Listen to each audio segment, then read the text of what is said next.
बिस्मिल्लाहिर्रहमानिर्रहीम। अस्सलाम वालेकुम। एमबी न्यूज के साथ मैं हूं नुज़हत नूर। नजर डालेंगे हेडलाइंस पर। District and session court Islamabad ने साबिक वफाकी वजीर फवाद चौधरी के खिलाफ माली फ्रॉड के केस में जमानत बाद गिरफ्तारी मंजूर कर ली। सिविल और जुडिशल मजिस्ट्रेट जज डॉक्टर सुहेल तहफीन ने फवाद चौधरी की दरख्वास्त जमानत पर महफूज फैसला सुना दिया। अदालत ने फवाद चौधरी की जमानत 1 लाख रुपए मुचलकों के एवज मंजूर की। साबिक वफाकी वजीर पर शहरी से 50 लाख रुपए लेकर नौकरी न देने का इल्जाम है। याद रहे कि फवाद चौधरी के खिलाफ थाना आपारा में मुकदमा दर्ज है। महंगाई से परेशान आवाम के लिए बुरी खबर। नई हुकूमत आने से कबल पेट्रोलियम मसनूआत महंगी करने की तैयारी की जाने लगी। जराये के मुताबिक डीजल 7 रुपए 50 पैसे फी लीटर महंगा होने का इम्कान, जबकि लाइट डीजल ऑयल 2 रुपए 82 पैसे फी लीटर महंगा हो सकता है।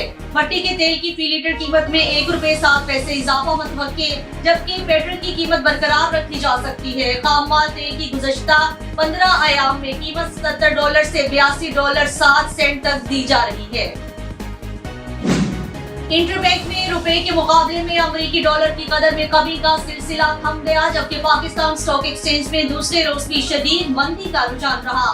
कारोबारी हफ्ते के दूसरे रोज इंटरबैंक में डॉलर 7 पैसे महंगा होने से 279 रुपए 40 पैसे का हो गया। गुज़श्ता रोज कारोबारी दिन के इख्तिताम पर डॉलर का रेट 279 रुपए 33 पैसे पर बंद हुआ था। दूसरी जानिब स्टॉक मार्केट में शदीद मंदी रही। पाकिस्तान स्टॉक एक्सचेंज के 100 इंडेक्स में 1400 से ज्यादा पॉइंट्स की कमी रिकॉर्ड की गई।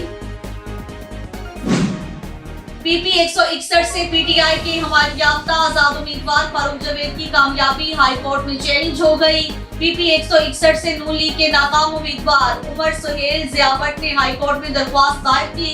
दरख्वास्त में इलेक्शन कमीशन, रिटर्निंग अफसर, हल्का पीपी 161 समेत दीगर को फरीक बनाया गया। जस्टिस अली बाकर नजफी लीगी रहनुमा उमर सुहेल जिया की दरख्वास्त पर समाअत करेंगे।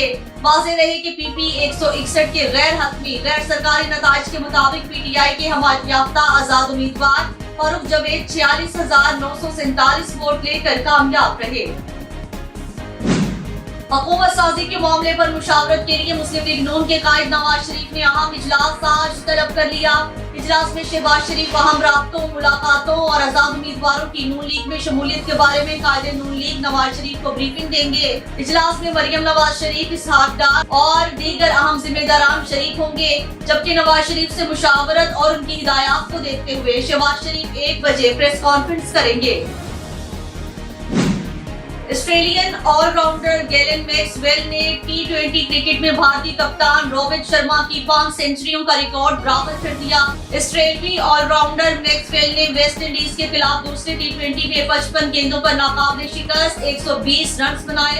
इसके साथ ही उन्होंने भारत के कप्तान रोहित शर्मा का 5 T20 इंटरनेशनल सेंचुरी का रिकॉर्ड भी बराबर। भारत के साबिक क्रिकेटर इरफान पठान ने ICC under-19 men's cricket world cup में ऑस्ट्रेलिया के हाथों भारत की शिकस्त का गुस्सा पाकिस्तान पर उतारना शुरू कर दिया। टाइम्स ऑफ इंडिया के मुताबिक अपने एक्स अकाउंट पर एक पोस्ट में इरफान पठान ने लिखा है कि पाकिस्तान की अपनी टीम फाइनल में भी ना पहुंच सकी। इसके बावजूद पाकिस्तान के लोग हमारे नौजवानों की शिकस्त में खुशी महसूस कर रहे हैं। इस मनफी रवैये से उनकी कौमी ज़हनियत की अक्कासी होती है। अंडर-19 वर्ल्ड कप के फाइनल में ऑस्ट्रेलिया ने भारत टीम को 79 रन से शिकस्त दी। टॉस जीतने के बाद ऑस्ट्रेलिया ने पहले बैटिंग करने का फैसला किया। और इंडोनेशिया में एक फुटबॉल मैच के दौरान आसमानी बिजली गिरने से एक खिलाड़ी की मौत ने हर तरफ खौफ व हैरास फैला दिया। अल अरेबिया उर्दू के मुताबिक वीडियो में देखा जा सकता है, खेल के मुताबिक फुटबॉल खिलाड़ी दोस्ताना मैच खेल रहे थे जब अचानक गरज चमक के साथ बारिश शुरू हो गई। मुकामी मीडिया के मुताबिक मैच के दौरान आसमानी बिजली गिरने से खिलाड़ी की मौत हो गई। FLO सोबाम टीम के 30 साला खिलाड़ी सेप्टान की मौत हो गई। हेडलाइंस आपने जानी। मजीद न्यूज और अपडेट्स के लिए देखते रहिए MB न्यूज, क्योंकि MB न्यूज है मिलियंस ब्रॉडकास्टिंग न्यूज नेटवर्क।